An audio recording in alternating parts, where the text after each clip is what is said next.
I can't share anything.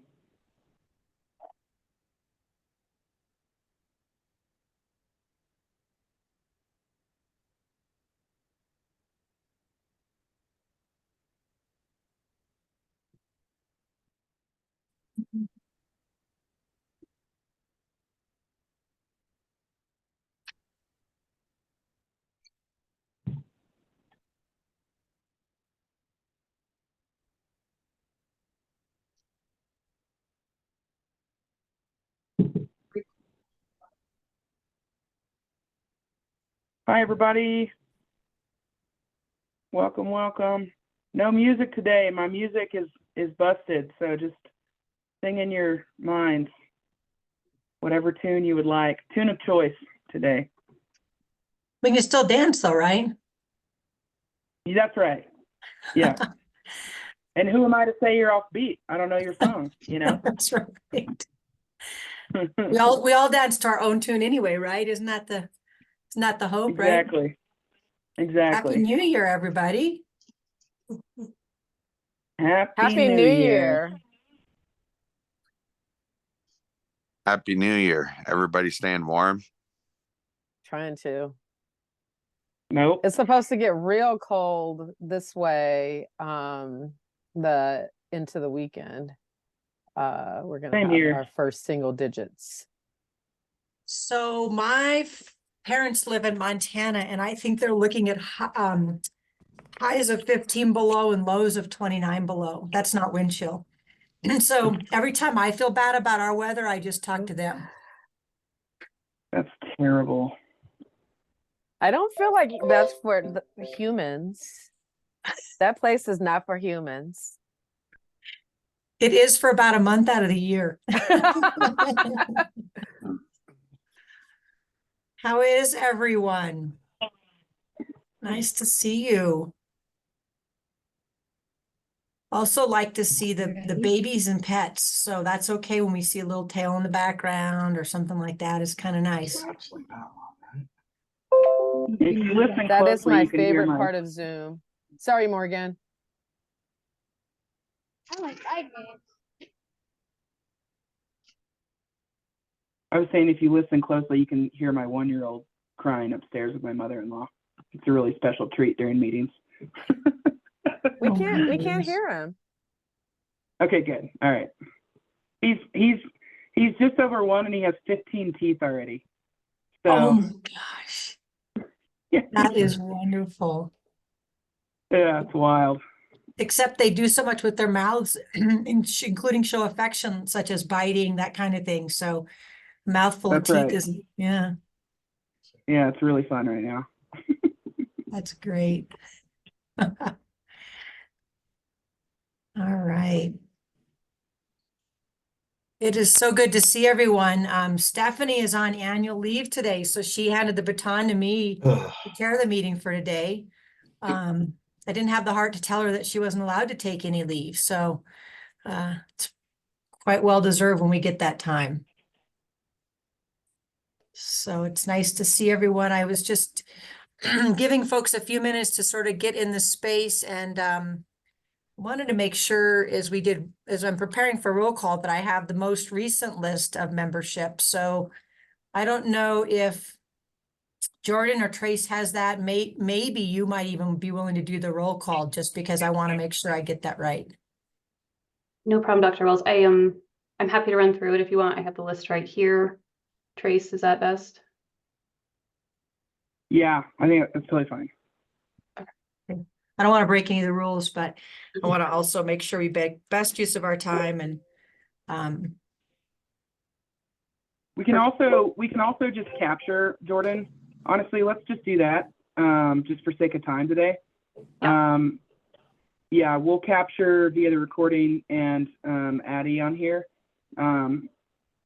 We'll capture it that way. So it looks like we have, I'm just glancing through. We have 36 folks online though. So I'd say let's just rock and roll. Yep. Okay, that sounds great. I know we have a lot to cover, so that's good with me. I think we just need to vote on approval of the minutes and the meeting recap from the last meeting. Is that correct? And then we're Yep. kind of off and running. Is that a fair? order of things. I'm looking to the, the people that are really the backbone for the program. So, all right. So I think the first order of business is to, first of all, welcome you all again, those folks that are just jumping on. Great to see you all. Happy New Year. Stephanie Villafuerte is on annual leave, so I'm taking the chair role today. But most importantly, we just want to welcome you all and so grateful for your work, for your contribution. We have a big year ahead of us. And really grateful for the backbone support as well as we move forward. So first thing is you all should have had in preparation for this meeting, all the members should have had a list or had the minutes from the last meeting. And so I think the first thing we need to do is entertain a motion for approval of the minutes and then record that approval. So a motion and a second for approval of the minutes from last meeting in November. This is Tara. I'll motion to approve the minutes from last meeting. Thanks, Tara. We have a second? Second. Great, thank you, Sarah. So I think the easiest thing to do is, do we have any, I guess I should have asked for if there were any corrections. So I'm assuming if we, if anybody has any corrections, maybe just pipe up real quick right now, but we have a motion and a second to approve the minutes as recorded. Anybody opposed to approving the minutes or any abstentions? I'm going to abstain because I was actually not at that meeting. I was out on medical leave, but Yeah, this is anybody? Nate. I abstain. Great, thank you, Nate. Sam, I abstain. All right, thank you, Sam. Me too. Yeah. Okay. Jennifer, I also need to abstain. Okay, so it's Jennifer and Ida, I believe. Chris Mans needs to abstain.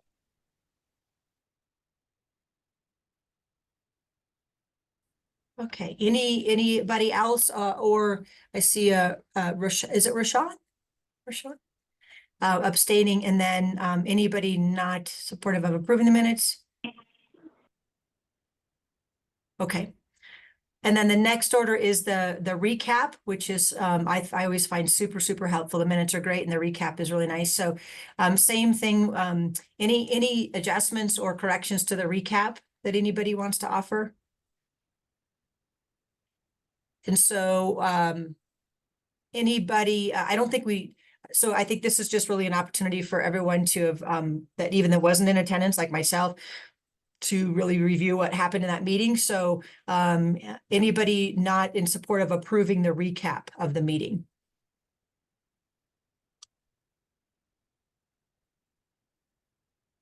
Okay. All right, and I think at this point, we can move forward with the next order of business. And for some reason, I don't have my agenda up. I'm sorry, I just ran from another meeting. So I'm looking to Jordan a little bit. Is that administrative updates? It is. Thank you so much, Dr. Wells. Great, thank you. No problem. So first, before I pull up my slide deck, there were just a few announcements I wanted to move through. First and foremost, thank you all for your feedback on the interim report, and congratulations. We're halfway through.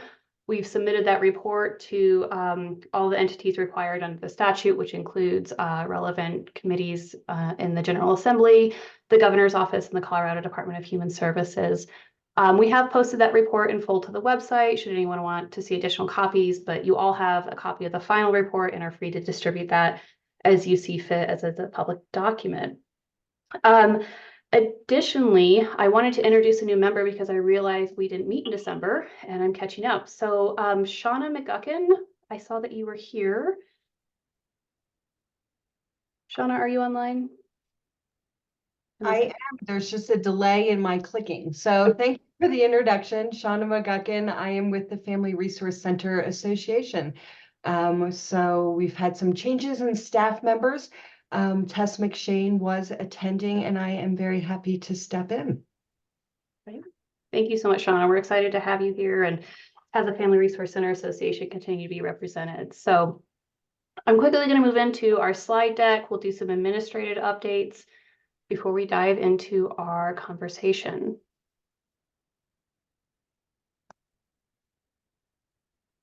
Okay. Everyone see that okay? Fantastic. So welcome, Happy New Year. Want to roll through a little bit of the roadmap because we are entering January and February. During those months, we scheduled additional meetings so that we could work through different components of the definition of abuse and neglect. We've roughly mapped out what that will be like. Of course, we're going to adjust as needed and where this task force wants to move. But where we sit today is Brian and I and Trace and Doris have all reviewed note catchers, recordings, meeting minutes to try and figure out the best place for us to start. And we really found roughly a sense of majority in terms of wanting to dive deeper into this concept of exclusions from the definition, which is why you all received the survey that you filled out. Thank you so much. And that's where we're going to start. So for today, we're going to move through the results of those surveys, identify what components we like, exemptions we might want to put into our state law, what language we want to do. We are going to start very much so putting pen to paper for these meetings, really sincerely looking at what we want to put in our final report. So you will notice that Trace and Doris are going to push what states do we like, what states do we not like. That's an equally important question. But we're at the point now where we're actually trying to put pen down to paper and write the recommendation we would put forth for redefining abuse and neglect in Colorado. Today will be a little bit less drafting as we kind of agree on concepts and general language.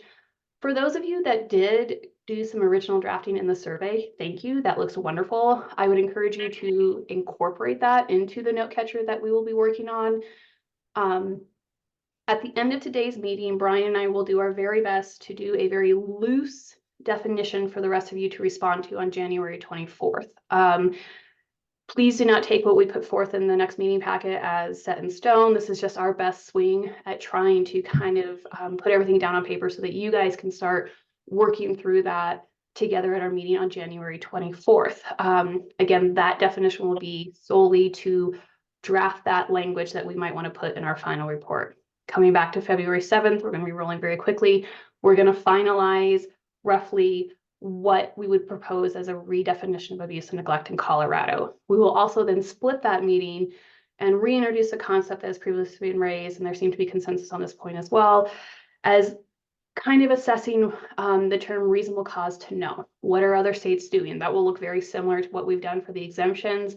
Do we want to dive into this territory? Is there places we can start in terms of language or exemptions? And then February 28th, we will finalize that work as well. So really, January and February are very much focused on these definitions that support those 19 directives that we need to roll into. Once we are done moving through January and February on those definitions, we're going to start working into our subcommittees. So I've grouped them here. These subcommittees will run in tandem. So we will come into our meetings. We will break into 2 subcommittees during the already scheduled meetings. We will work through these issues and then come back together to present the work of the subcommittee on each issue in the full group, decide how and what we may want to move forward into the final report. These are really broad. We have 19 directives. We have to work them in. But loosely, what we're going to move through in this order presently is warm lines and alternative reporting, technical components of law group 1. We all know that there's extensive directives for us to look at very minute components and then very broad components of the current mandatory reporting statute. So based on how we do this work on the definition, we'll work through those. That could include everything from institutional reporting, what is timely, delegation of duty, scope of duty, those things that are in the law that are outlined in those directives for us to move forward through. For that work, I'm very excited to announce that Brian Kelly has been very, very hard at work and is finalizing a 50-state comparison of all mandatory reporting statutes from across the country. And he is literally broken down by applicable provision so that you guys will be able to look state by state. What does immediate mean? What is the scope of the duty? What does delegation look like? Finalizing that, and we're going to be moving it into an online web base so that you guys can utilize that as a database. I just want to take a minute to recognize Brian. That's been an extensive lift. And we're very excited to roll it out for all of you as a resource, as well as promote it as a national resource as well.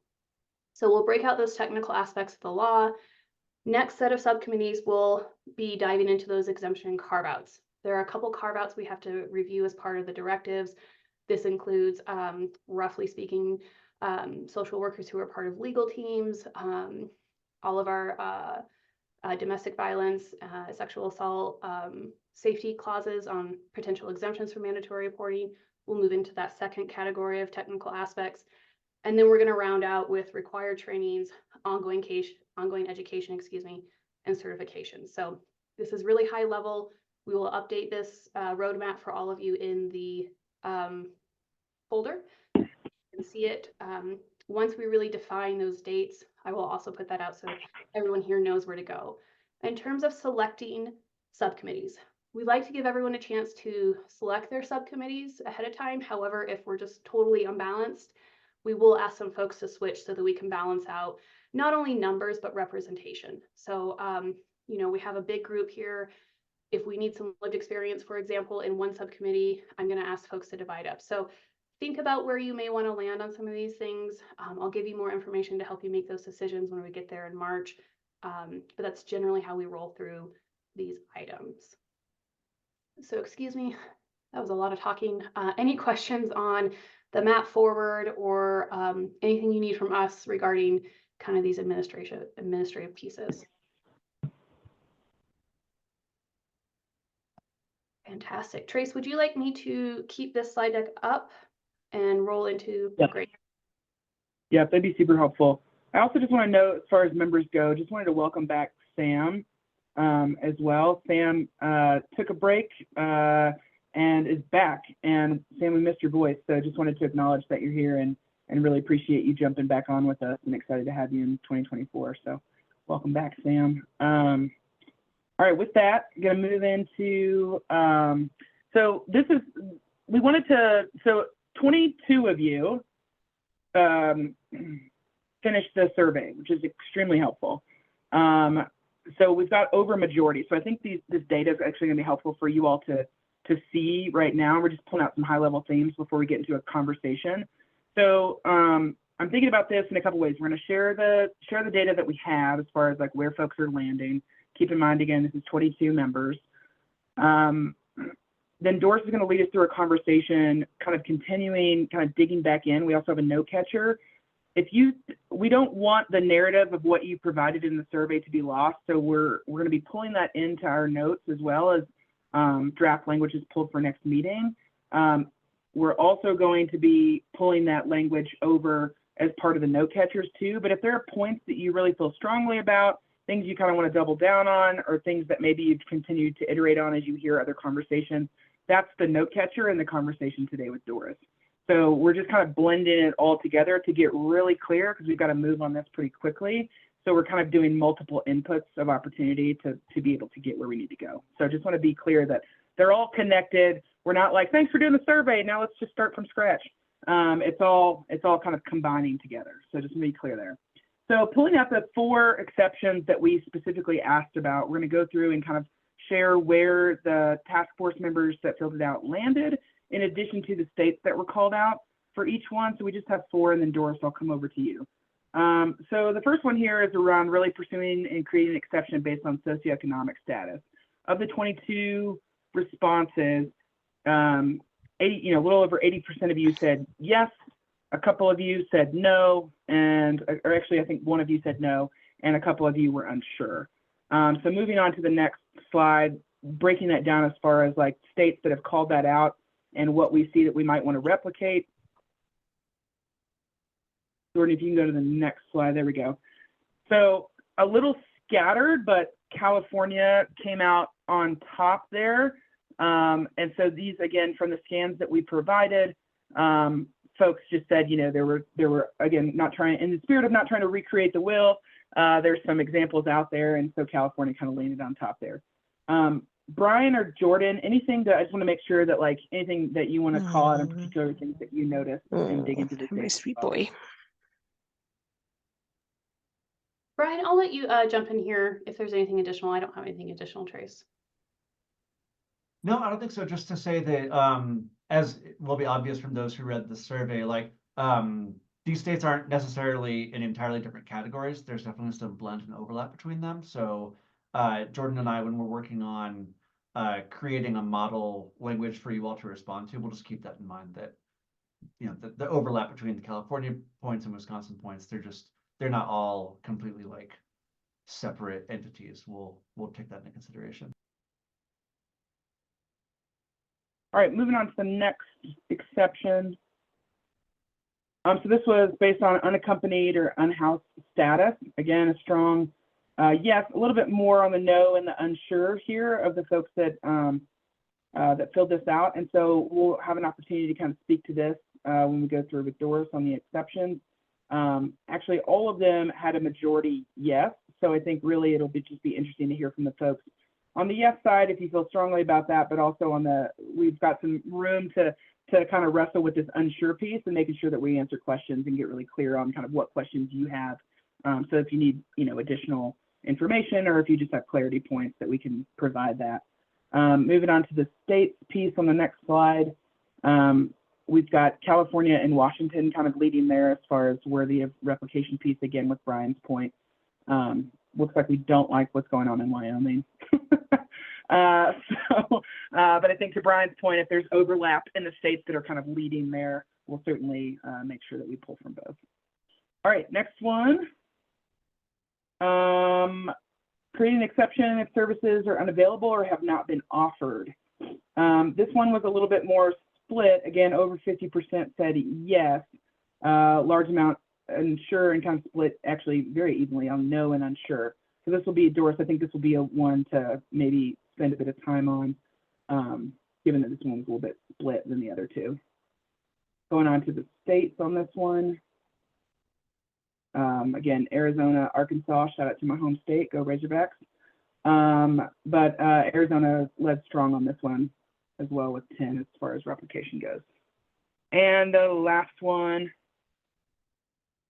kind of back to the overwhelming majority piece, and then actually really just one person there, I think on the no, this is around creating an exception based on disability status. A decent amount there as far as unsure again. So I think we've got quite a bit today to dig into as far as where these folks are landing on unsure, and again, for folks that didn't fill out the survey. Moving on to the state piece of this for application, California and Washington as well on the top. We'll stop sharing from there. Again, appreciate the folks that took the time to fill it out, and we'll capture the narrative piece that you all shared. But I want to hand it over to Doris to kind of start a conversation. And Doris, I've got the note catcher teed up whenever you want to move into that. So I'll just drop it in when you're ready. Fantastic, thank you. So I know that both Jordan and Trace shared this, that for the 22 of you who completed the survey, we're going to bring in that content into the iterations, sort of drafting language around these potential exceptions. Wanted to spend some time today providing an opportunity for those who completed the survey to sort of voice over, provide out loud some of the thoughts, rationale that you had. And we know that some of you actually crafted some language. We'll bring that into the draft for our next conversation as well. But also want to hear from those of you who did not have an opportunity to complete the survey, to provide your thoughts, reflections, and rationale for the extent to which you agree or don't agree on a particular exception, so that we can incorporate both the conversation today as well as the survey findings into, again, starting to craft some language that you can react to and refine as we grapple with each of these particulars around mandatory reporting. So with that, I'm going to actually provide you with a few minutes to just sort of like view the note catcher. I think it was in, I don't remember if it went out in the email that had like all of the agenda and all of the documents that we were going to work from today. But we're going to put the note catcher in the chat. We'll also bring it up on screen so that we can start to, thank you, Trace, so that we can start to capture some of your reflections, and just recognizing that people have different styles. And so giving you a little bit of time and space to start putting in some of the language or your reflections and thoughts on the states that what you liked most from some of the examples in the states, what you did not like in examples from other states, and any suggestions on language. We're going to focus a good amount of time on the things that you liked and didn't like from the other states, that I think is a good complement to the presentation that Trace just provided on just some of the states that we had majority interest in reflecting or pulling from for Colorado. So we have the link in the chat. If you have not yet logged in, or if you're having any issues, let us know. We'll spend maybe 5 minutes or so of having you just jot down some thoughts, and then we'll kick off the conversation. Any questions? And I just want to name, if you just scroll down, you should see your name. There might be a couple of folks missing if you jumped on a little late, or I just went down and filled in folks that I saw that were present. But if you don't see one for you, there's some blanks at the bottom, and you can just put your name in and go from there. But the idea is that you each have your own individual note catcher. Sorry, thanks, Doris. Go ahead. Thank you, no worries. So we're right at 10:30. We'll just kind of track, folks typing when it slows down. But let's just plan on checking back in at 10:35.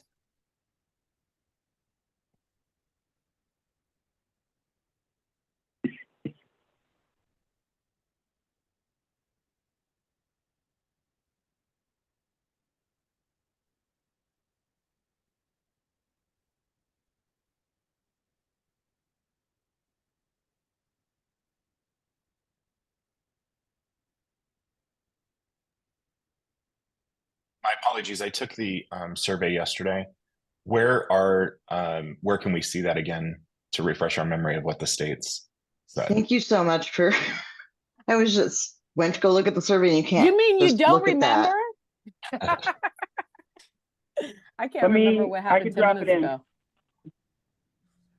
But you can't just go to the survey and look at it again. You have to fill it out as you go through pages. So we actually just need a list of the.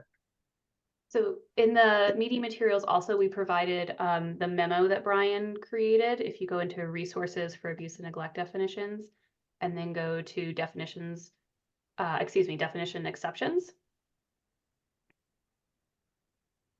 That actually also gives you the full statute language there. And I'll drop a link in right now.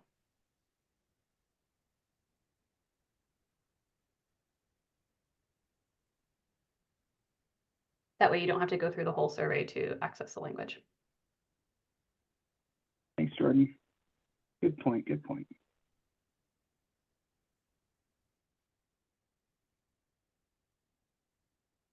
If there are additional notes or we're not asking the right questions from your perspective on this note catcher, just put a note section below your table, and we'll just capture it that way. So if you have additional questions or things you're wanting to add in.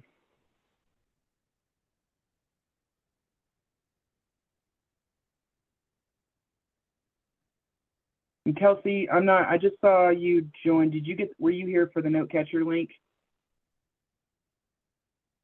Okay, cool. Jennifer, for the survey, if you click on that and go to the responses tab, you can also look at the responses. So thank you. They won't be able to. Yeah, I don't think you'll be able to because you're not an editor. I don't think. Oh, okay. So, but never mind. What I can do is, Jordan, if you're comfortable, I think are you comfortable sharing the results with folks? Okay, so let me do this. I'll drop in the spreadsheet too that actually brings in all the responses from folks if you want to look at responses that you put in as well.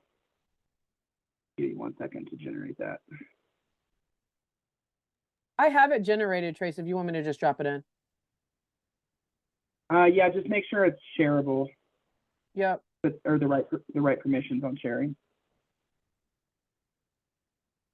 I'm looking at the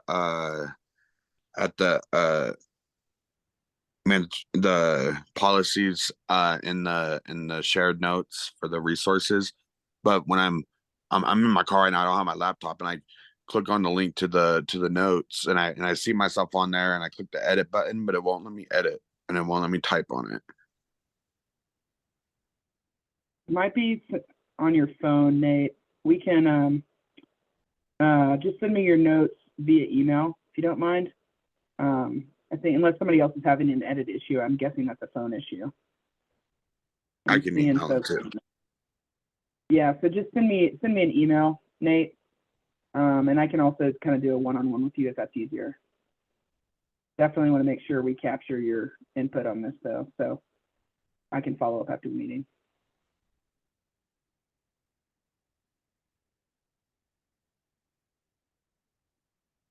Thanks, Doris. Yeah, so Doris just dropped in. Those are the survey results. So for those of you that filled it out, also helpful there. So Trace, I'm sure this is user error, but I'm not able to control the note catcher. Like I'm scrolling down, I added my name, somebody just typed over it, and then it's moving up as other people are editing. Like, I don't know what I'm doing wrong, but I can't really maneuver it. There are people nodding. I don't know. That's my been experience too. I think Like, that's the really, I don't think you're doing anything bad. Okay. No. I can't Hold on play in a that second. world. I don't have the capacity today. No. All right, let me do a different option. Give me 1 second, Michelle. I've got a different idea. Happy January, everyone. Right? It's just a day already. A day and a year. Certainly a day already.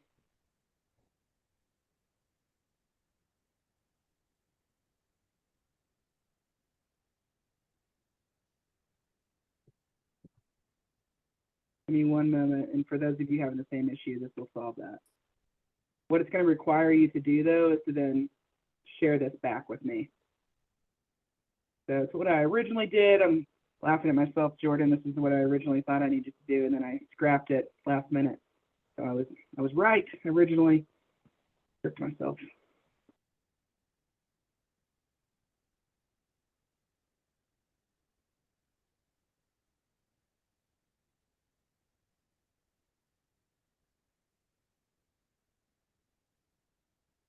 So when I said we would All do right. like 5 minutes, psych, I'm Yeah. gonna bring the 1980s term back. We'll start the clock over. All right, so click on that. It should force you to make a copy. So now you have your own copy. And somebody give me a head nod if that works for you once you click into this new link. All right, cool. So once you make your new copy, put your name on it. And then at the end, you're just going to file and share it back to me. And I will track you down if I don't get back from you. So basically, this is just creating a copy in your own drive. And then you'll have to manually share it back with me. But that way, we're not running into that issue, Michelle. Thanks. So Yeah, then we're thanks, just y'all. gonna have basically a voiceover conversation then after. Yep. After folks have. So I won't be able to see then each of your individual contributions. But the nice thing is that we'll have that for Jordan and Brian, I think in particular, to be able to pull that into some draft language for you all to reflect on.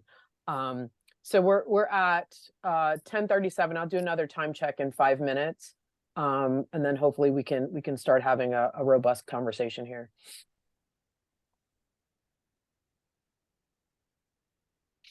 Grace, can I just clarify, because I got out and then went back into your link, but then I lost everything I already typed. So can I still go into the live document and grab it? Yeah. Yep. Yeah, it's a That document is the still one live. I just dropped. Yeah, you can still toggle between the two documents. Okay. Yeah. The And then new I one is just so that you're not having an issue with it jumping down. Michelle, can I clarify? You keep saying 10. Are you on the Eastern Coast? Because I'm in. Yeah, we're still in the 8 o'clock zone.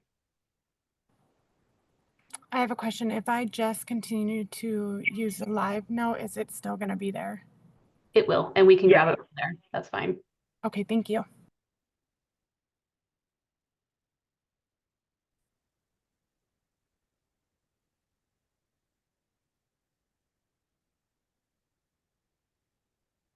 I'm sorry, y'all, for the technical challenge there. Appreciate you working. So whether you're working in the original link that we sent or the new one, we'll gather from both.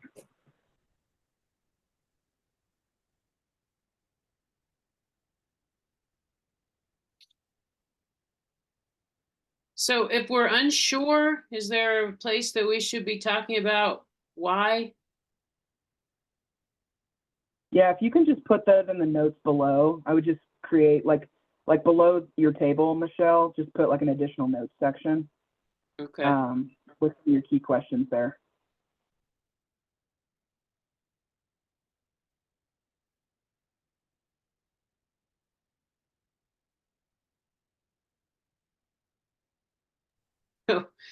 There's no note section in the one that I copied, so I'm just going to put it in one of the cells and you'll know what I'm doing. Okay. Honestly, Yep. feel free to make it yours. We'll be able to decipher. And if we have questions about what you've put in there and need clarification, we'll just reach out after. So honestly, just make it your own.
Go ahead, Nate.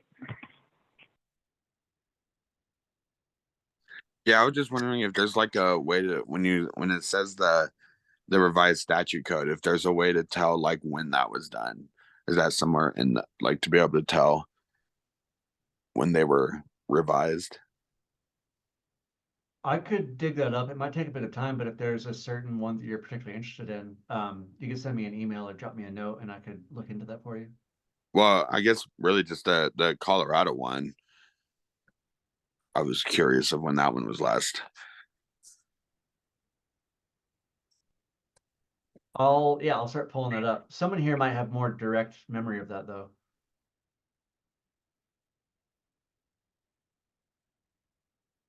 And just for kind of practice notes, I'm sure Brian can talk about this too. I think most states refer to their statutes as a revised or annotated statute code. So they always say that in the title. You're right, Nate, like we should definitely look at when these were last revised. But just for clarification there. Yeah, that's just like the umbrella term for all of the statutes on the books.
I didn't realize my camera was off. It looks like a few of you are still writing away. So just want to check in if you are ready to start the conversation. If you could put your thumbs up, that would be helpful.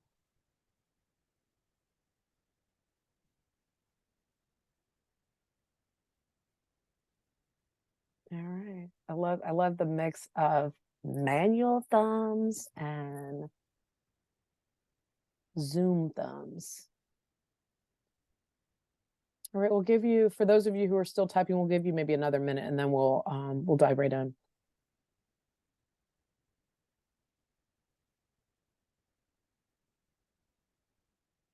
Rashawn, I see your note. Thank you. I feel like it's Roshan. It is. Okay. I feel like I was like sort of vaguely remembering a whole conversation about the pronunciation. I know who you're talking about, so I'll answer, but it's you, but Roshan is correct. Thank you.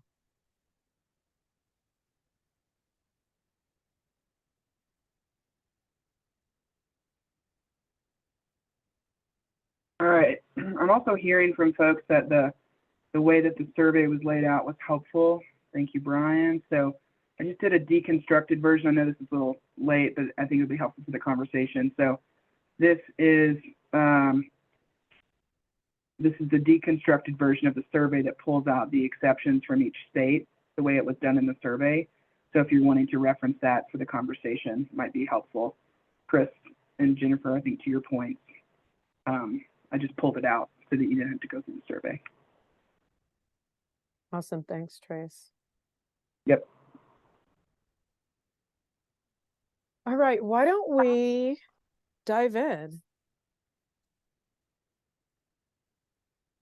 I'm gonna pull up my version of the note catcher, the main note catcher, knowing that some of you look like you continue to work from that original note catcher that had everyone's names in it, but the majority of you, it looks like you started working on the copy that Trace subsequently sent out. You know, there's still quite a few in here.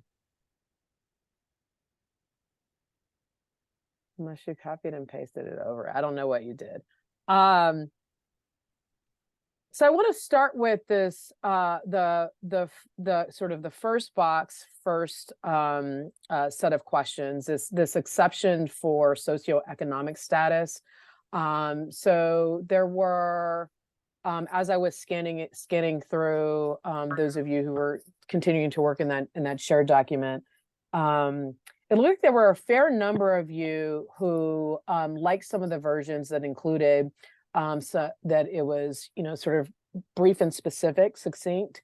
Also that there were, kind of the opportunity to include economic status that is effectively beyond the control of the parent, some refinement of language around person responsible for care versus just parent, because someone responsible for care can be a guardian and not a legal parent. So I want to open the floor and just ask folks to, for those of you who had saw language in other states that you really liked around this exception for socioeconomic status, if you could come off mute and share your thinking and what you specifically liked. And then we'll move into some of the challenges or concerns that you had about the language from other states.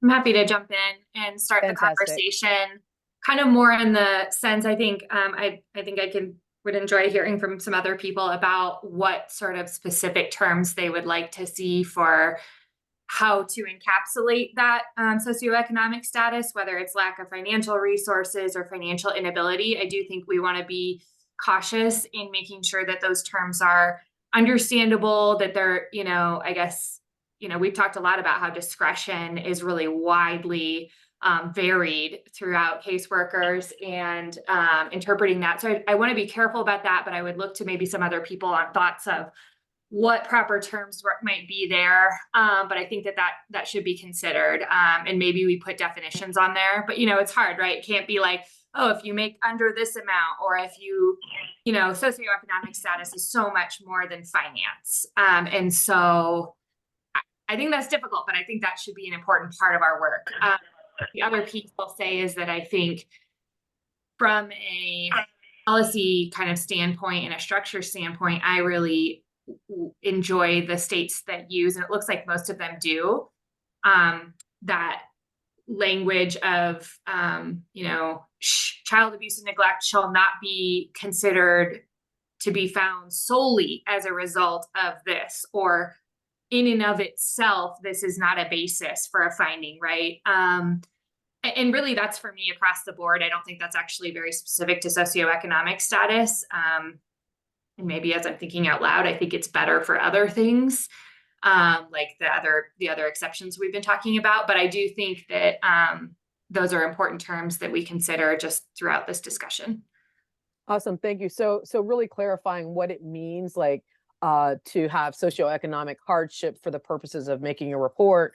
And I'm using socioeconomic hardship sort of like generically, like it could be other language, defining what that actually means. And then this language around solely because of, or solely based on, where there are no other factors that suggest abuse or neglect, I think is really helpful, Jessica. Thank you. Yeah, I actually love hardship. That's something that comes up, and maybe that's just as the lawyer in me, because we talk about that, and Kevin knows about that. It's in like jury selection. We talk a lot about financial hardship. So also just, across the board, important to be considering terms that we use in Colorado and that we have maybe definitions for in our statutes. Awesome, thank you. Chris, and then Jennifer, and then Michelle. And I don't know how to raise my hand, but at some point I'd like to jump in, Doris. Okay, fantastic. We'll have you go right after Michelle, Zane. And if you forget, I'll remind you. Chris, you're muted. Thank you. And I haven't even made a dent, so I apologize. Chug it, girl. The couple of things, socioeconomic. I think one of the things that may need to be taken into effect is it socioeconomic hardship, but is that hardship also presenting concern to other kids? Meaning, we have cases here where I live right now.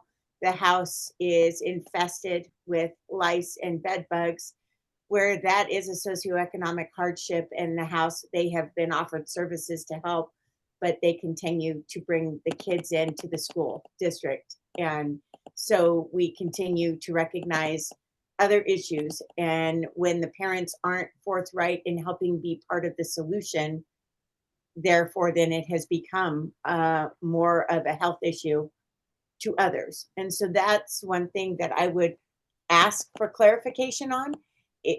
Again, are we providing services or assistance, or are we, which I liked further below, and if they're refusing, then in fact, does it become a problem type of deal? The second thing that I saw mentioned here that I didn't see on this was a lot of cultural barriers. And again, living in ag community with a high migrant population, some of the verbiage in there were specific. Was it work related of labor laws, or are we how we get to treat our children based on where we were born or where our children were born? And so that I think needs some clarification. There was one I saw in Minnesota giving the teachers based on cultural child rearing an exception to the teachers and the discipline practices. I think that's some really gray ground. Again, where we sit, or religious practices, and neither of those were really highly addressed in this format. Thank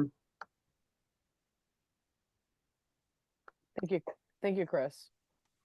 Yeah, so this idea of maybe considering, in addition to what we've looked at here, in terms of narrowing or providing some exceptions for the definition of abuse or neglect, having, or at least talking about exceptions related to religious and cultural child rearing practices. Jennifer? Thank you. I just wanted to comment on the solely because of or solely due to piece, because I've seen in a lot of other contexts where that actually allows a workaround. And I don't know what the solution to this is, but I'm thinking particularly of the protect order context where we have some things in statute that say the judicial officer can't deny solely because of, and what that results in is them always finding something else. So saying, well, no, it wasn't solely because of that, because there was also this other thing. So I just, there's something about that particular language, I think, that then directs a person, directs the caseworker, directs a mandatory reporter to identify something else that they can hook into. So that's it. Thank you. And certainly thinking about disproportionality, that's one of those places where it's like, okay, we'll find something else. So it's this idea around socioeconomic status, and whether it meets that threshold, then you sort of look for other things because you think that this family should be involved. Thank you, Jennifer. Michelle? This is my feedback largely throughout all of these different components is the more clarity that we offer with the less loopholes and or self definition, self-defining opportunities, the better off we're going to be. I just, again, from a, the child welfare lens and my mandatory reporter training experience, reporting parties need clarity. They need better help in the definition of, and it is often subject to the reporting party's perception or assumption of what they're seeing and interpreting. Bye. I love you. So it's also about what they value. Abby can come over. What they value in terms of, again, I see referrals, the child doesn't have their own bed, 2 or 3 kids per bed, or a child sleeping with a parent. Sometimes that's value-based, right? It may not be what I choose to do as a parent. I may not see that as a, prudent parent decision. I just don't want it left open to the reporting party's interpretation, their value, their assumptions, their perception. So the more clarity that we can provide them and the more context that we can give them with examples. So some of the states had really detailed information, which I appreciated. But I'm still concerned that definitions and words like prudent parenting, for example, is where we are subject then to the bias or the discrimination and the disproportionality. So I think it's important for us to think through that. The other piece about that, and I just sort of what I think Chris was saying, I understand the concerns about, like lice and, the infestation, all of that. I guess my question to a reporting party is always, how do you know what the family has done or not done? So I think we can ask the hotline staff to ask questions to gain that clarity. But I will tell you, reporting parties often call us and say, I don't think the family is doing anything. They're not taking advantage of services. They're not doing A, B, and C because I want them to do it. So their default is to call the Department of Human Services and say, I need someone to go check on them and or tell them that they're not doing what I think that they should be doing and that they should then follow through with what we think that they should be doing. So I hope that makes sense. This is I think a huge problem for our system is that reporting parties don't have the clarity and they insert their own perspectives or assumptions for families. Yeah, thank you for that, Michelle. And I scrolled through and I love that in the note catcher that you included some of the states that you like, the ways in which they provided some clarity around this exception for socioeconomic status that can be a starting point. I think this, trying to provide an opportunity to really get specific and more clear on sort of what reporters should be looking for and what is appropriate to report, and leaving less room for them to insert their judgments around what parents should be doing, or parents or other caregivers should be doing to appropriately care for their children and keep them safe. And then Zane. Thank you. So I think I was a little bit of a voice of dissension in the survey, and with all of this all together. And I think the reason I'm struggling with this is because in my mind, when we use the word exceptions, that's really to protect the reporter and not the children involved. And so that caused me some pause just in and of itself. I think there's certain obvious exemptions that we need to have that we've already talked about with, like, social workers working in lawyers' offices, or, we have to have this conversation about domestic violence and all of those things. But when it comes to the socioeconomic status, what I'm concerned about is when, like, for example, Jessica said, there's a lot of opportunity for caseworkers to be all across the board, right, as they define this. Well, if we open that up to mandatory reporters to make these definitions, that causes me a lot of concern as well. And it was to Michelle's point about clarity and making sure that we can be very, very clear with the mandatory reporters. But at the end of the day, what I worry about, and maybe Michelle wouldn't agree with me after what she just said, lastly, was that they get a lot of calls, which I understand, but at some point they kind of are the depository for making these decisions. And I can give an example from when I worked in child welfare, years ago. I was called out on a situation where it was there was just a lot of concerns about this young mom. And so we responded, but what I was concerned about when I got to her apartment was the exposed wiring everywhere with the 2-year-old that's crawling across the floor. And I was not angry at the mom. I was angry at the landlord for being so slummy and allowing her to be in this apartment, even though it was a cheap apartment, with these concerns. And so as a government official, I picked up the phone and yelled at the landlord and said, you get over there right now and fix this. Who's going to do that? I think we take a lot off of DHS with these conversations, when really that probably needs to remain. And that's, I think, my ultimate concern with a lot of these questions as it relates to the decision making. I just don't want the mandatory reporters to feel like they're exempt from making certain calls and protecting children if we're not very, very careful in how we define that. And I didn't see any state that really made me feel absolutely 100% comfortable with how they define certain things. So I guess that's why I said no. I think we need to really be mindful and careful about how we do this. Awesome. Thank you, Zane. I think your point is well taken about, so there is the component that is this group's charge around looking at mandatory reporting and what that means for the influx into DHS, or the Child Welfare Agency. And then there is the component that's about, that's not the charge of this task force, that's around policies and practices and even laws that guide how decisions get made, beginning at the hotline.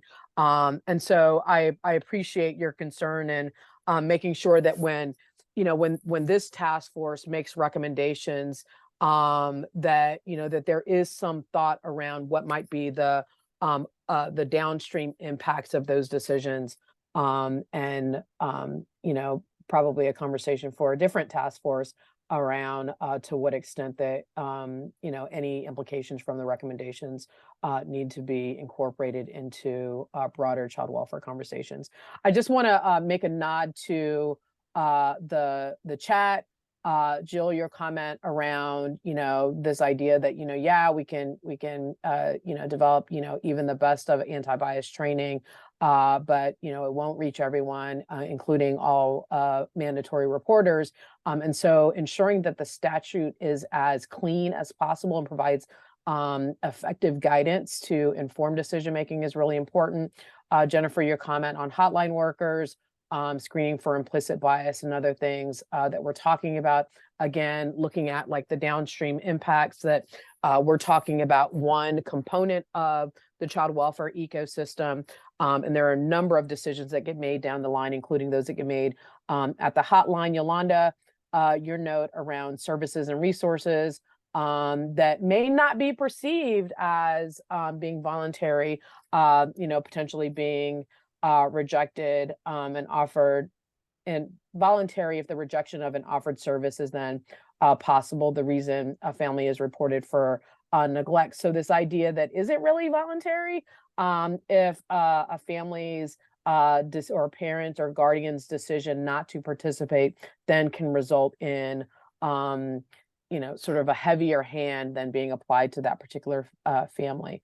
So just wanted to make a note to the comments in the chat. I think Michelle, you were next. I thought then Adriana and Jill. Yeah, I think I share some of Zane's concerns and questions around the purpose of adding this language coming like from the perspective of educators and other reporters. I think it adds, these carve-outs add a certain level of complexity. And do we then not report because we don't know the circumstances of the family? Do we dig deeper into, are we expecting then the reporter to dig more deeply into the circumstances of the family and then have a teacher make a decision about the root cause of what they deem to be abuse or neglect? And especially when if they decide not to report and we've got criminal consequences for individuals, at least teachers who are choosing not to report, like I'm really wondering how this all shakes out to better protect kids and better support families and parents. Thank you, Michelle. I think those are all really important considerations. I know that that sort of with the roadmap that we'll be touching on some of those considerations in subsequent conversations. But I do think that it is important to be thinking about this narrowing of the definition in the context of some of these other decisions. Well, and to Jennifer's point, I like the solely due to better, but again, I still as a teacher have to understand, have to understand the family circumstances and then make my own determination. It feels like, and I think this was part of the point Zane was making, that should be on the other end for human services to come in, not in a punitive way, and maybe not at all, but to look at it and say, yeah, this family needs some level of support. And I think, yeah, that feels like within the framework of the work of this group. But I think that's all I got. Thank you, Michelle.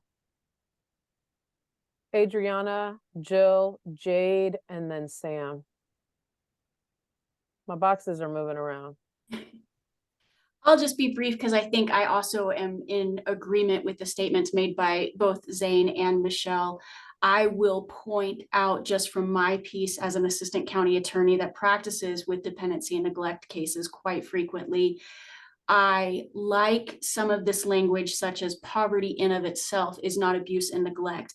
I'm concerned about adding those exceptions to the mandatory reporting laws because I think it at least the way that I would read it, if I were, and I am, but if I were a mandatory reporter in that situation, I would question, well, poverty in of itself does that mean that I'm supposed to dig more or ask more questions like, okay, we've established you are lacking resources, but what, and so I would just encourage us to think about perhaps adding that language if we're all in support of that, more towards the children's code and less towards the mandatory reporting laws, because I think that just kind of, to Michelle and Zane's point, it doesn't really provide the guidance that I think we're all trying to give mandatory reporters. And the only other second piece that I would add kind of to that is that in defining disabilities, there is current case law in Colorado that also speaks to that piece. And I would encourage us, I can kind of pull some of those cases that I use in my practice, but some of those definitions, maybe not, it's not perfectly defined because it is in case law as opposed to statute, but some of that language out there already exists that suggests just because a parent has a disability is not an automatic, means for termination. The law requires a little bit more of a showing. So I'm happy to kind of pull some of those cases that I use in those situations to see if some of that language might also work. Doris, Awesome, can I thank just you. jump in quickly for a point of clarification? Yes. Adriana, you raise a great point, and I just wanted to add this. When we were pulling this, we were looking specifically to the definition just in terms of where it would live in the statute of 19.1.103. None of this language, and again, this may be a minute point, but I just think it might help for some folks wondering where this would live. We didn't intend this language to go in the mandatory reporting laws in 19.3.304. So I don't know if that adds clarity. We can certainly put it wherever you guys want it, but just in terms of the context of the research that was done, we purely looked at the definition in 103 and not standards under mandatory reporting in 3.304. I know that they're going to cross over and there's implications, but you know, just as a gentle reminder, we were going to focus our attention here in 103 in the definition and then move into addressing the law in 3.304. So they're going to interplay. I'm not saying that, but if that provides some clarity on how we were considering the process, I just wanted to throw that out there. That does. Thank you. No. I think that's really helpful because not as familiar with the code sites. It sounds like where you were looking at having this land is in the broader child welfare statute, not just in the mandatory reporting section. The mandatory reporting section. Exactly. That was our understanding. So we were envisioning, or at least our understanding of previous discussions, is we wanted this to go into the broad definition, not to write into the mandatory reporting statute that mandatory reporter shall not report if, right? That wasn't the intention behind this. It was to get the definition here. And then in that correlating discussions around training, those technical aspects of the law, everything will build on it. Again, I'm not saying that they're distinct. I appreciate the very strong overlap. I just, in terms of process, I thought that might help give some clarity on where we're heading. But this was not intended to be solely exemptions for mandatory reporters themselves. Although in practice, I can certainly see how that would play out. Right. Question, then I think that is, I think the answer to that is yes. In the chat, Jordan, Jade asked, by putting it there, it will impact both mandatory reporting and child welfare practice, correct? Absolutely. And so again, we can move it if this isn't where everyone wants it. I just wanted to give context for the research that was done as we were looking to correlating those examples we gave you. That wasn't necessarily drawn directly from mandatory reporting statutes. This was drawn from the broad definition of abuse and neglect in other states. So I apologize if that wasn't clear, but I just wanted to give that context. Yeah, thank you. I mean, I think based on some of the conversation that has been playing out both in the chat and verbally, this concern around, kind of having a different level of responsibility around what you report on mandatory reporters and not having sort of equal responsibility in terms of that definition. I think that clarification is really helpful because it would impact both child welfare practice as well as potentially any requirements around mandatory reporting. Although we haven't gotten yet to what the specific implications might mean for mandatory reporters. Correct. And Jennifer, Jade, and Jessica, you're right. Like, it's the cross-reference. This is what they're supposed to go to. So I like I said, they're closely intertwined and whole. So I don't deny that one will impact the other. So I just wanted to give that context that this is actually the broader definition we're talking about. Secondarily, just a little bit of context for how we can move a recommendation forward, because I don't want to see it so lost in the very minute details, which are not, they're very important. But when we write a recommendation, right, we can write draft language, and then we can also put considerations for the General Assembly for what we're discussing. I just want to put the recommendation we put forward can be as narrowly defined, or we can put in additional considerations for the General Assembly to consider if we feel like we're getting stuck here. What would be really helpful for Brian and I, though, generally today is deciding if we still want to head in this direction, not knowing the exact details that we're working through. Just generally, is this something we still want to do in terms of narrowing that front door? So I just kind of wanted to make sure we get to that question so that we can help shape our next meeting. Yeah, thank you for that, Jordan. Jill, I think it was Jade, and then Sam. Okay, so first, I'm not, my comments have nothing to do with regarding exemptions, have nothing to do with protecting myself or my license. I know a lot of professionals are worried about that. But the exceptions and the exemptions that I'm looking at are to protect families, so that families don't get swept up unless they need the help. So that's how I'm My perspective is, and I'm privileged because I'm not worried about my license and I understand the law and I am a licensed clinical social worker and I have a supportive community that will protect me if I ever have an ethical dilemma. So that's one. Two, I mean, I think Zane's example is a good example of over relying on DHS for things that DHS is not built for. What if DHS calls the landlord and the landlord says, screw you, I'm not fixing it. What are you gonna do? Remove the kids? File a case? File a civil case against the landlord? No, that family would need a lawyer. That family would need community resources to get new housing, to get safe housing, to get emergency caregiving. And I think our society, our culture in Colorado is to rely on DHS for things that DHS should not be providing. That is not a service I would ever ask DHS to provide unless they were already super involved in the case for whatever other reason. So I think we should be looking at family resource centers. I worked at a family resource center. We provided vouchers. We provided advocacy around, tenant landlord issues. We could get lawyers involved at that point, and that's how that family could get served without worrying that if they don't comply, they could face a removal. And then the last thing is that I would love an exception for families who are actively engaged in getting help. We as mandated reporters have to call in cases when we're helping somebody and they're participating in the process. I could be actively helping resolve the living situation, getting somebody a food, into a food bank, getting somebody a cleaning service for their home, getting somebody into a treatment program. And if I don't call, then yes, I'll get in trouble, but also if I call, the family is going to get my help. They may even reject my help now because now they need to go, they're being investigated. So I think if we could have some kind of carve out that's like, hey, we've identified there's a risk for a safety issue and you're actively seeking help. So let's not call the hotline. Those are my thoughts. Thank you. Thank you. Yeah, I mean, I think we have, kind of captured the potential exception if services are not available or haven't been offered, but there's this idea around an exception if the family is actively seeking services and not just not doing nothing, I think is an important consideration. So we will have some time, I think, to talk about some of what you lifted up, Jill. Jade? Thanks, Doris. Couple of things coming up for me. I think in general, similar to Zane, I'm struggling with the idea of exceptions, especially when we talk about physical or sexual abuse. And the way that this is currently written is like it's exceptions to the abuse and neglect laws.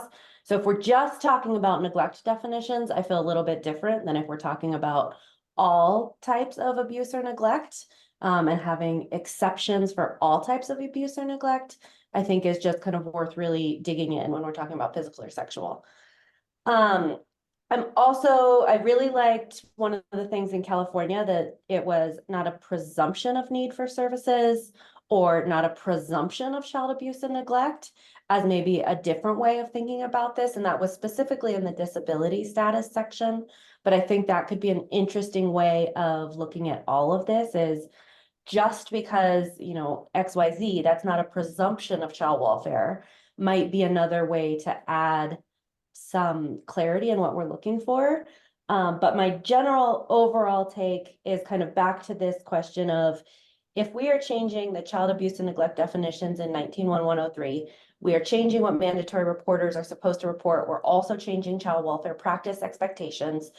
That's really complex to do both in that one section. And ultimately, I think we're running a risk that mandatory reporters don't have the training or support that they need to do the deep critical thinking to be able to understand the nuances of exceptions. And, just really agree with a lot of the comments around what pressure does that put on mandatory reporters. And I'm kind of back to this idea of like a warm line or a triage or a place where mandatory reporters can call and say, this is the family I'm working with.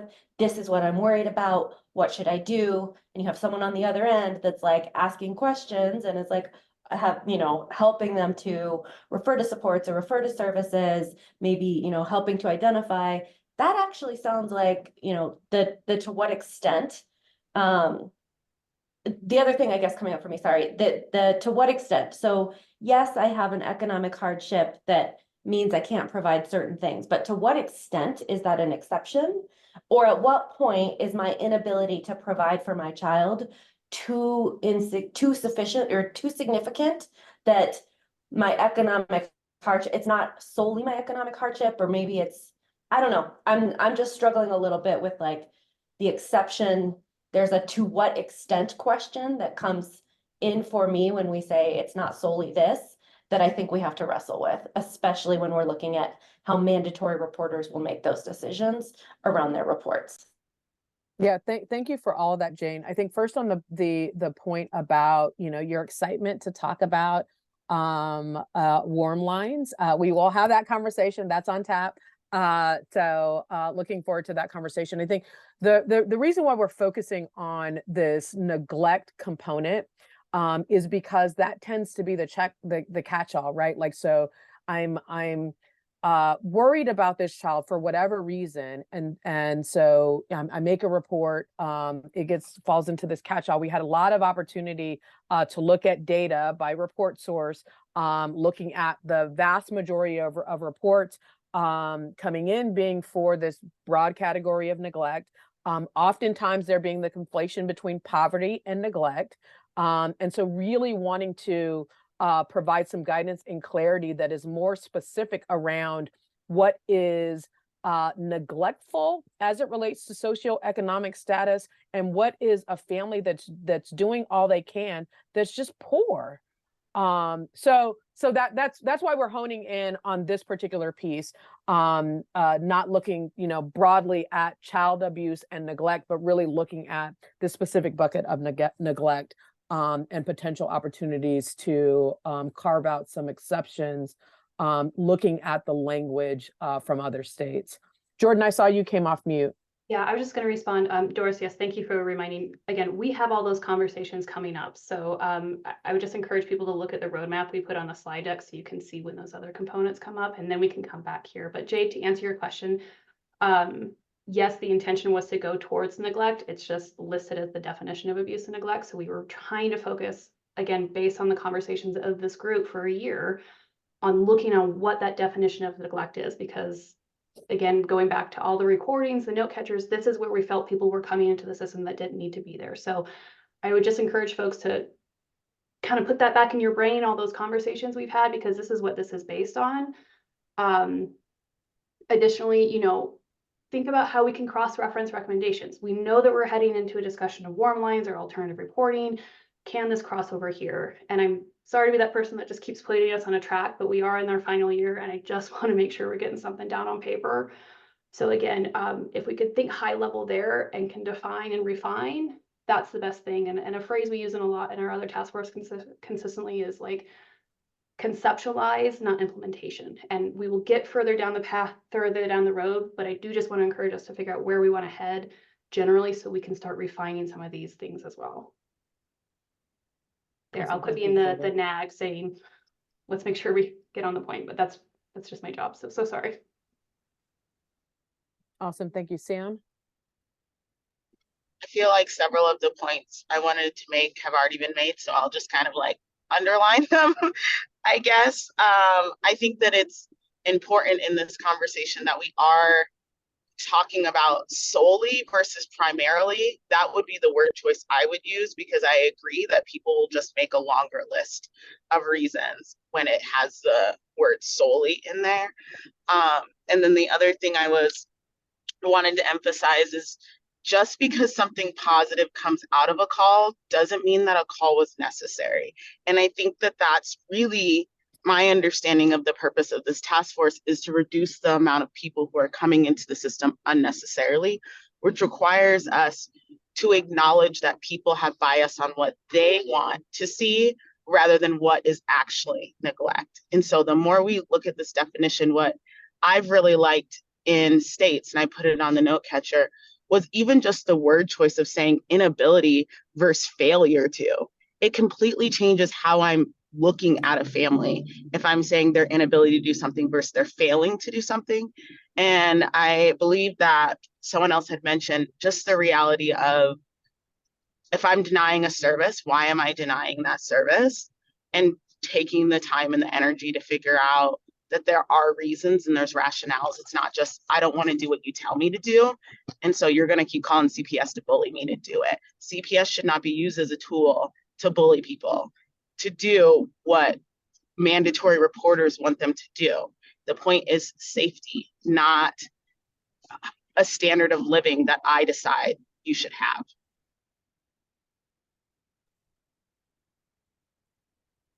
Thank you, Sam. Nikki? As we're having the conversation, I just keep thinking about just defining, not necessarily having exceptions, but I mean, the neglect statute is extremely vague. It's talking about prudent parenting and a child in need of services. And I mean, even as child welfare professionals, we struggle with what does that even mean? And so instead of exceptions, or maybe in addition to exceptions, having very, very clear definitions of what child impact is, you know, in the conversation or the example that Zane was giving of, and I can't remember who spoke up about it, of like, they need an attorney and they need, you know, this help, which is absolutely true.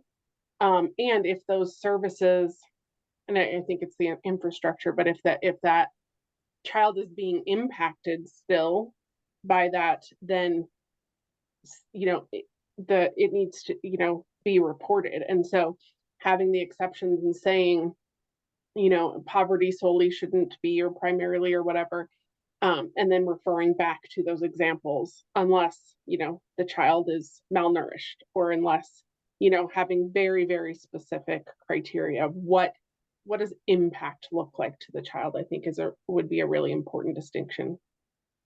Thank you for that, Nikki. Elizabeth? Yes. Hi, everyone. I wanted to first just lift up the California definition as something that Gina Lopez in our office felt like was the most clear in addressing some of those concerns.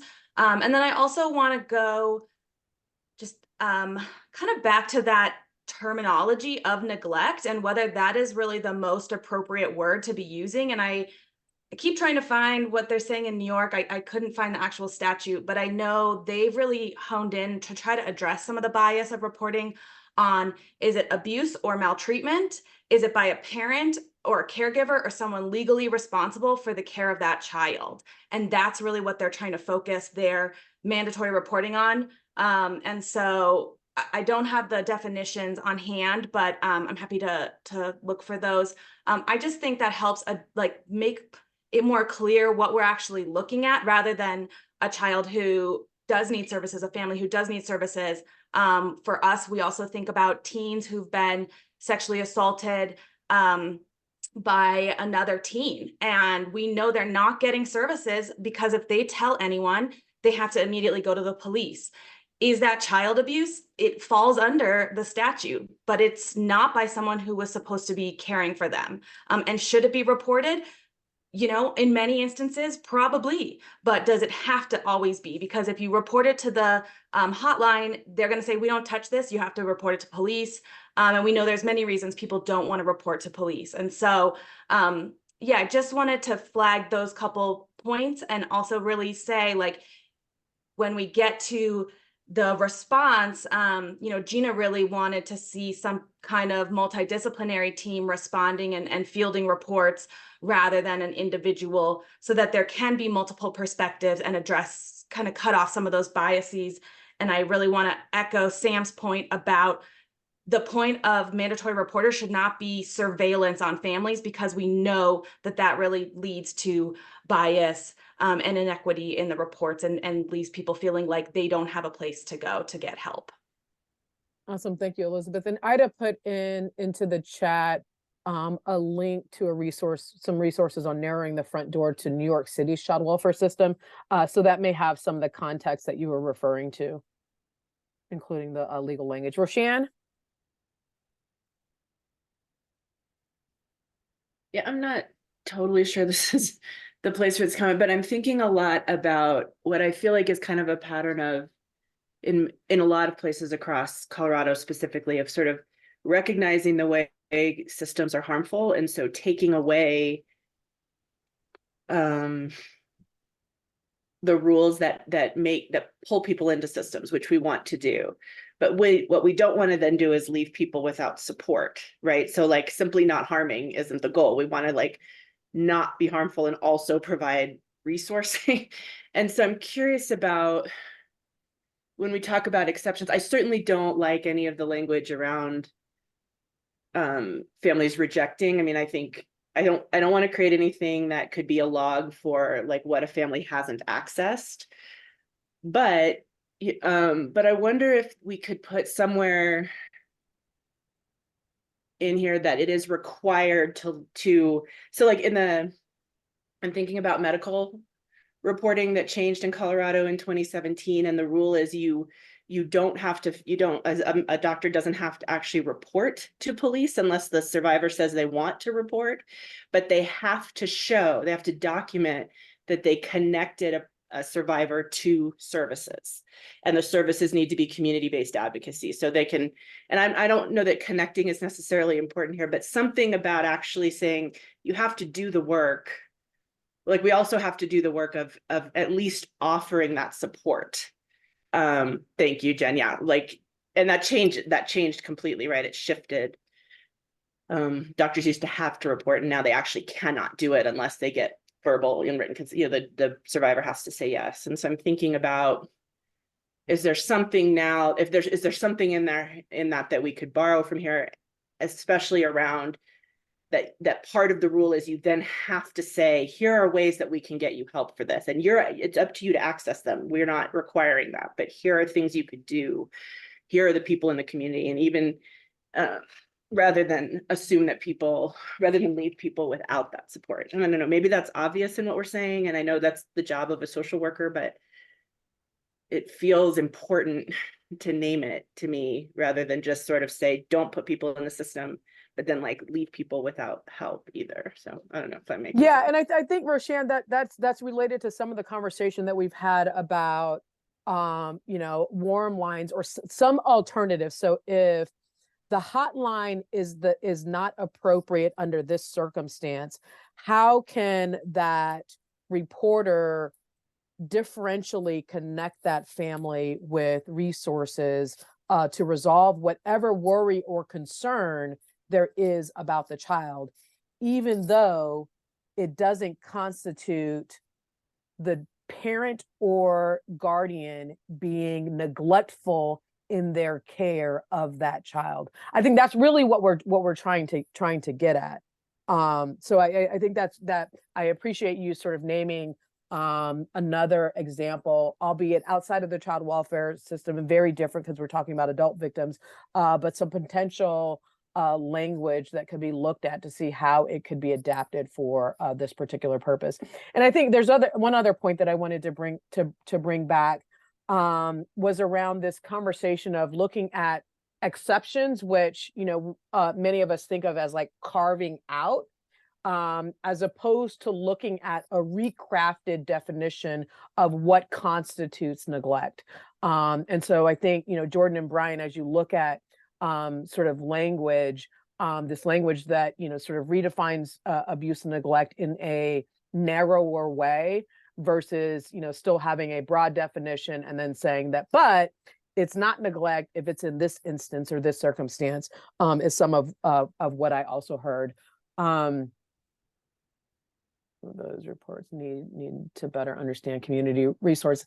Absolutely, Jennifer. Like the idea of, I will say, just based on sort of like the national landscape and looking at mandatory reporting or the front door, narrowing the front door doesn't work or will not work effectively if there aren't alternative ways that families can access community services and resources.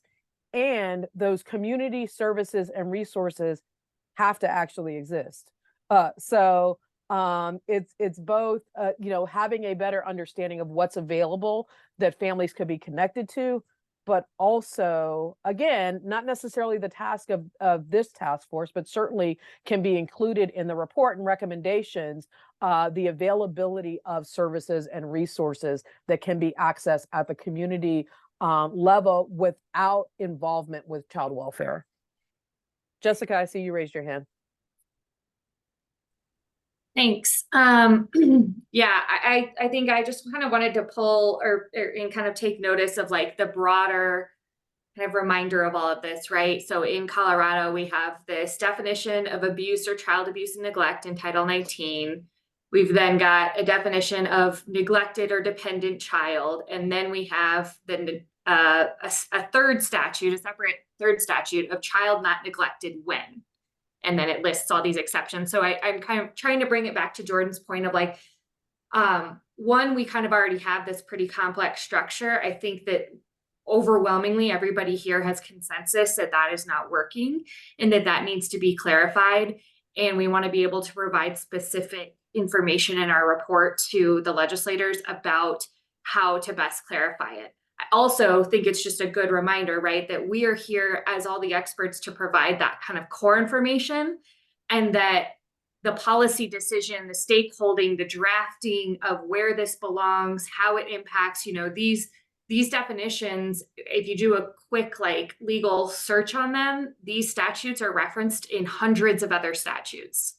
And maybe just a little over 100. And so there is going to be thoughtfulness on that. And I think if we kind of remember that that is part of the process later after this task force, then we can stay focused on trying to provide really like workable recommendations. Because I love this discussion, of course, as like a policy interested person. But I think that we all generally are saying very much the same thing, and want to be able to provide our facilitators with some direct language. Like we haven't talked about the homelessness aspect yet. I would love if we could talk about that, or we could talk about the disability language, just to give insight to those pieces as well.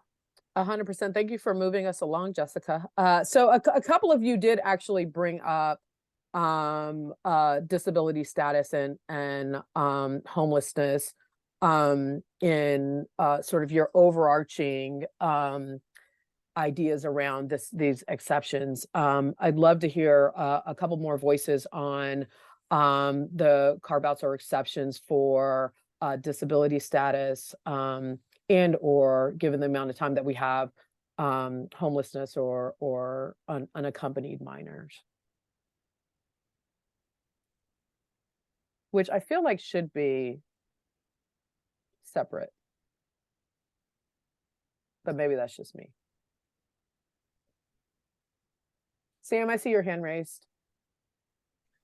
I just wanted to say something on the disability one, and I just want to be mindful of the neglect due to disability. And my thought is a child in particular, of a parent not getting the services that child needs. So I want to be mindful that the way that we define disability and being accountable to a child's disability, rather than being accountable to care for a child in general. Does that make sense, what I'm trying to say? Mm-hmm. Yeah, it does. Thank you. And Jessica, I saw I don't know if you took your hand down and put it back up. I did. Okay. I was the one who said, I want to talk about the company disability. You already had the floor, girl. You should have just kept talking. I know. So yeah, I agree with Sam. I think that, and I think you said this, Doris, you know, I think homeless and unaccompanied are different, right? When we're talking about unaccompanied, that could be a runaway, it could be a past curfew. I think that we all probably agree that that's not really so much. I don't know if we all agree. I shouldn't say that so much. But I think that, in my opinion, that's not quite the issue we're trying to get DHS involved in. At that point, it seems to be just more of a direct need to help that minor. I don't personally, on the homelessness piece, I'm a little concerned about only 4 other states having an exception for that. And I don't know, maybe it's, this isn't even the prosecutor in me, this is just me and me. If I see a child, you know, living out on the streets and with no home and ability there. And I live in, downtown Denver. So unfortunately, it's just a present thing in my experience. But I do think that they're going to need those resources. And I don't know that I place it in the same category as the others of socioeconomic status and financial resources and disability as being, we need to be, I think, more careful of the implications of that and how that brings families that don't necessarily need DHS involvement more into the system. And it obviously links to systemic biases and historical issues with socioeconomic status. Whereas I think I guess I'm trying to say that I don't kind of back up my survey response, that I don't think that it has the same impact that we are focused on in those other exceptions. And then I'll just point really quick for disability status. Again, I think we should just be careful to try to recommend language that already has definitions in our statutes, such as intellectual and developmental disability. We have definitions for at-risk children and adults. I worry about some of the states that used physical or mental capacity, because that kind of has a much broader, I think, interpretation. And I do appreciate that. I think Washington, to me, had really nice, robust language that seemed understandable and useful as well. So that's what I'll say. Thanks. Awesome. Thank you, Jessica. And then I see in some of the note catchers, Missouri was named as a potential state to look at regarding their language for in this category of homeless and unaccompanied status. A specific call out is, specifically looking at kids who are homeless because of abuse, and, as some language maybe to reflect in Colorado. Any other commentary, language that you like, considerations around disability status and or exceptions for homeless and unaccompanied status?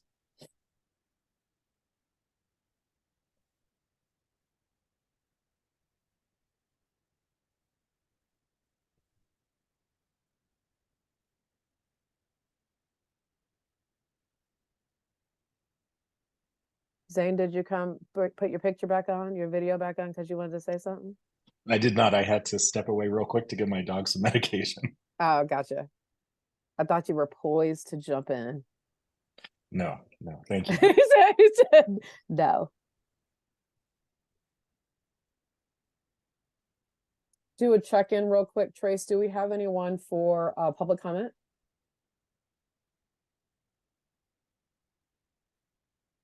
Oh, we can't hear you.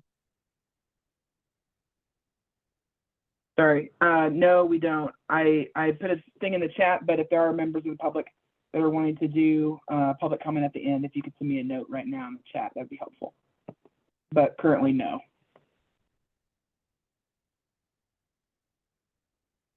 All right, thank you.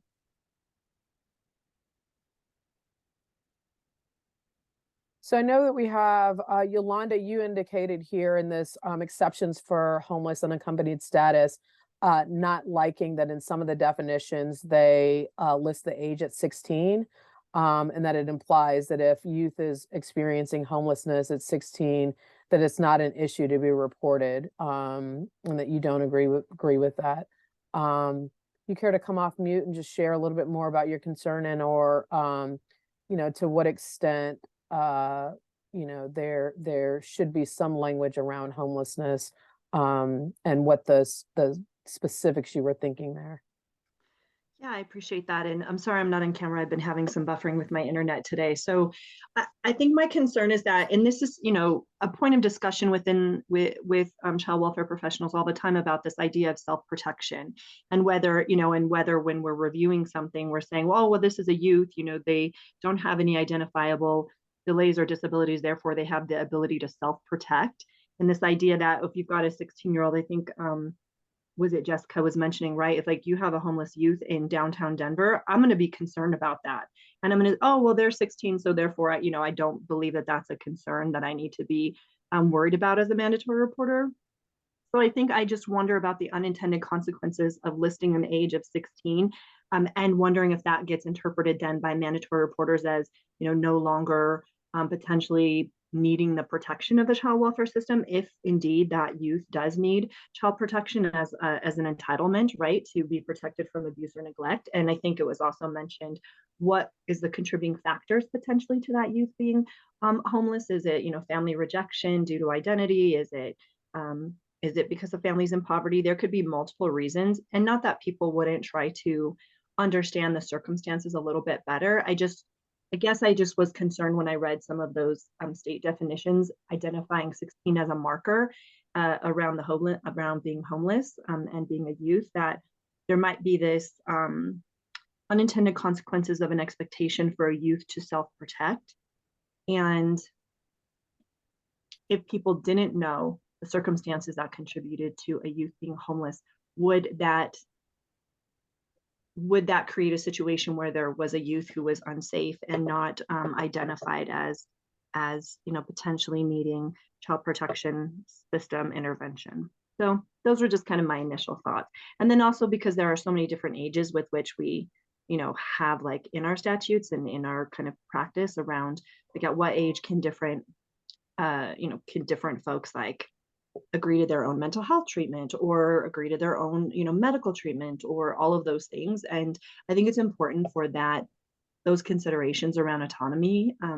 At the same time, I don't think, for me personally, I don't want to see the burden put on 16-year-olds to self-protect themselves from homelessness.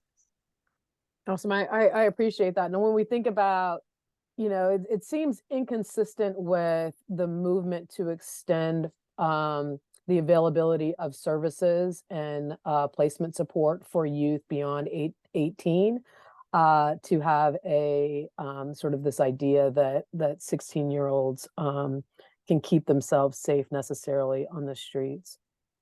I also like that you noted in the what you liked box that families experiencing homelessness is not a sufficient ground to be reported for neglect. So when we think about homelessness specifically in the context of a family unit, that being homeless in and of itself is not does not constitute neglect. So I think that's some pretty specific, clear language that Jordan and Brian can benefit from.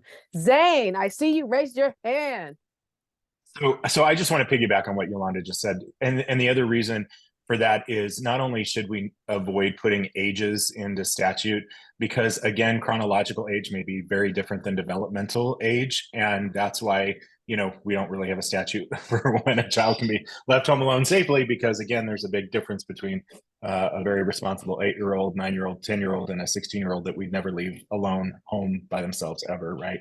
So I appreciated that, but I also would like to say that these calls I even get in my organization as a CASA organization fairly regularly, where people are concerned about unaccompanied or unhoused minors. And I just know that our local department can't get a lot of energy about it because we just don't have the resources. And we have some, but it's very, very limited homeless shelters for youth in my community and in Southern Colorado in general, from Pueblo South. I mean, there's just nothing.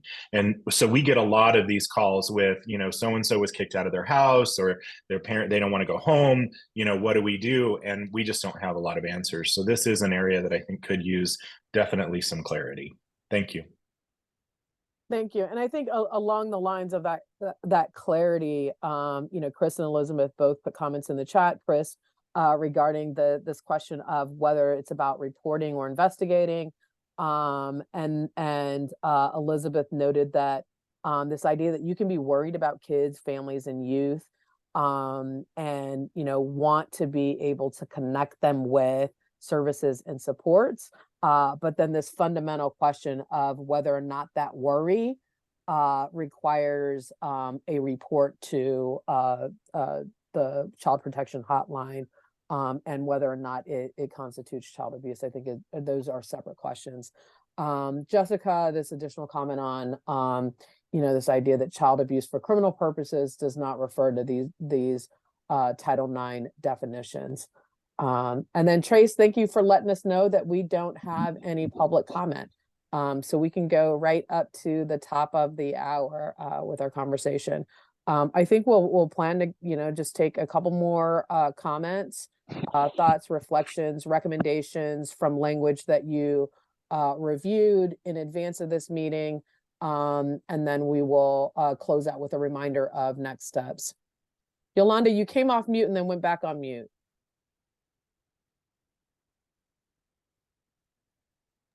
No, sorry, I had to switch from my laptop to my phone just because of my internet issues. So that's why it looked like I came off mute. Sorry. Thanks, Okay, everyone. no worries, no apologies needed.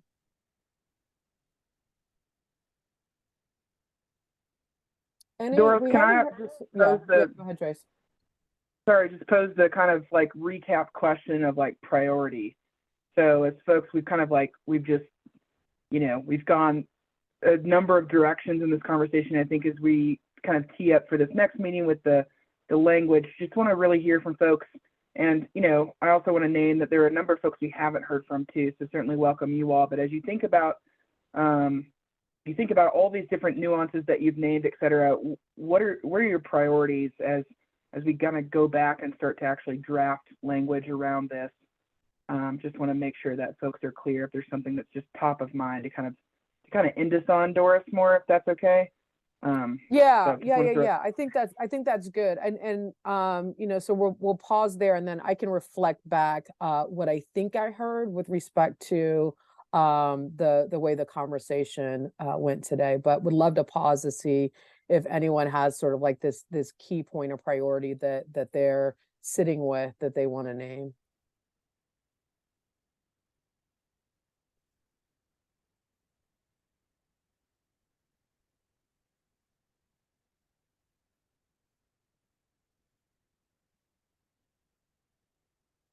As people are thinking, go ahead. No, go ahead, Jordan. Just in terms of process, I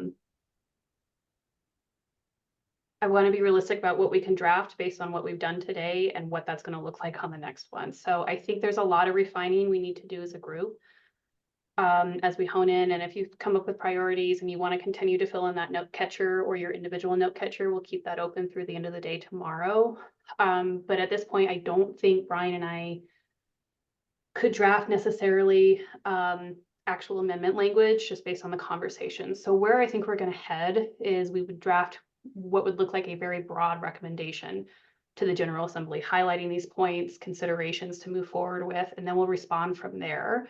And we can decide next meeting if we want to move forward into actually drafting language. It sounds like there is some desire to make sure we're putting forth very detailed, thoughtful conversations. But to do that, I think we need to know where you want to put it. So just a little bit of a request. Brian did provide all of those citations that Jessica went through on where neglect is currently housed. That's in your materials. If everyone could review that before the next meeting and really think about where we could plug language in, where that would be effective in amending for our concerns, for where we want to move forward, what that looks like, that would be really, really helpful. Again, it's in your materials in that Google Drive. The statute citations are hyperlinked in all of the states. But for us to get to a place where if we want to get beyond a general recommendation to do an amendment, we definitely need help knowing what that language is going to look like, what you think would be effective,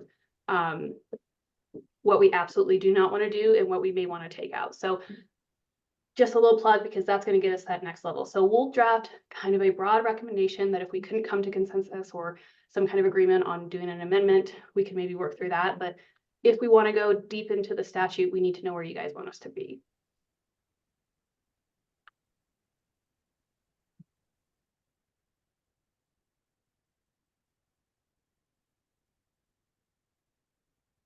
So how does that land with folks on in terms of just sort of next steps? I did hear that there was some consternation around the specific language and putting forward some specific language changes to the law. I think in part because of the potential related impacts to other sections of the statute, and also just some concern in terms of what that would then mean in terms of how families get services and supports when they do in fact have needs. Again, we'll have some later conversation around warm lines, so we know that this is not this decision is not in a vacuum. It sounded like there was a fair amount of agreement that having a nebulous definition of neglect is not helpful. And so having more specificity around what constitutes neglect, such that there should be a report made in child welfare involvement, needing to be, greater specificity on that. I think there was agreement on the desire to, again, make more specific and clarify the language in the law.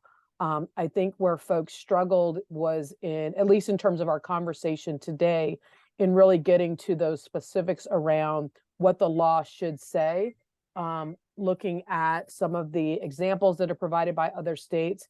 Appreciate those of you who completed the survey. I think identifying the states through the survey as well as in the conversation that had language that you liked. I think maybe starting with Jordan and Brian, a crosswalk of, if we had folks that, identified California, I'm just making this up because I'm not looking at the survey right now, but like California and Wyoming for the socioeconomic status exception, looking at where's the overlap in those statutes, what's consistent or similar in those statutes, and bringing that language forward could be a place to start with the language crafting. Is just a thought that I have based on what I heard. Any reflections on my playback and sort of ideas around potential next steps? Trace, I see you came off mute. No, I just need like 1 minute at the end, Doris. Oh, okay.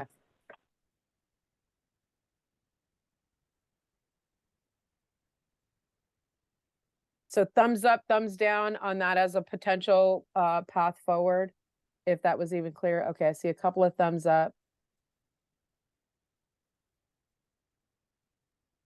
Jennifer, were you a sideways thumb? She's like, I'm not sure. Fair enough.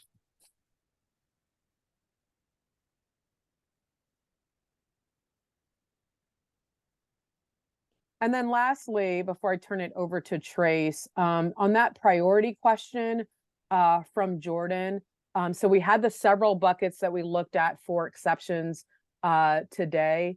There was the most conversation around socioeconomic status. I think there's, secondly, I think that there was pretty clear agreement around disability status and that not being the sole basis for child welfare involvement. Some of the other topics, I think, we had less discussion about, but really, I think the biggest priority, of question, concern, opportunity for statutory clarity is in that socioeconomic status bucket. Thumbs up, thumbs down. Did I get that right? Okay. So I hope that's helpful, Jordan and Brian. All right, turning it back to you, Trace. Thanks, Doris, and thanks, everyone. Just real quick, for those of you that copied, that did the second version of the note catcher, I need you to share that with me. So if you just go to File, Share with others, I'm dropping in my email into the chat, and just be sure to share that with me, and I'll add it to the collective note catcher. And that's really it. So otherwise, again, Jordan asked for the review to be ready for next meeting. We'll send a note out to remind you of kind of what we're asking you to review ahead of time. And we're kind of in our 2 meetings in January, so we'll see you back sooner rather than later on January 24th. Please reach out with questions or clarifications, and again, those note catchers will be open until the end of the day tomorrow. So feel free to take your time and get in there and add some additional pieces. With that, really appreciate folks being here. Again, Happy New Year to all of you, and thanks so much, and we'll see you soon.